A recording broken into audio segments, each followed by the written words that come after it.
A man was taken by air ambulance to a hospital tonight after his truck caught fire and he was severely burned in the hills just west of Marsing. Brendan Fonda is live in studio with the details. Lauren, the man's burning truck turned into a burning wildfire. The Bureau of Land Management says that the wildfire has now burned an estimated 350 acres, causing the evacuation of the Jump Creek recreation area.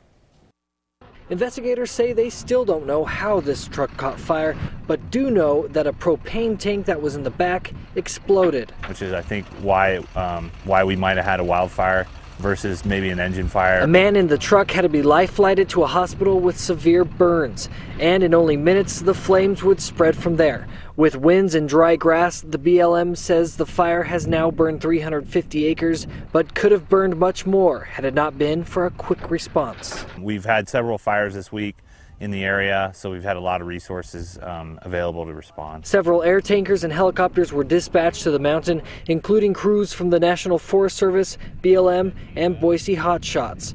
The Jump Creek recreation area had to be evacuated, but the quick response may have saved a few homes that were near the fire. There were a couple homes down below.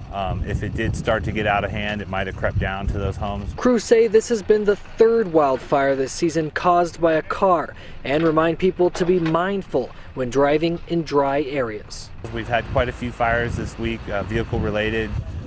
You know, if you're dragging your exhaust pipe or dragging tow chains, parking in dry grass, those are some of the main reasons that we get wildfires from vehicles.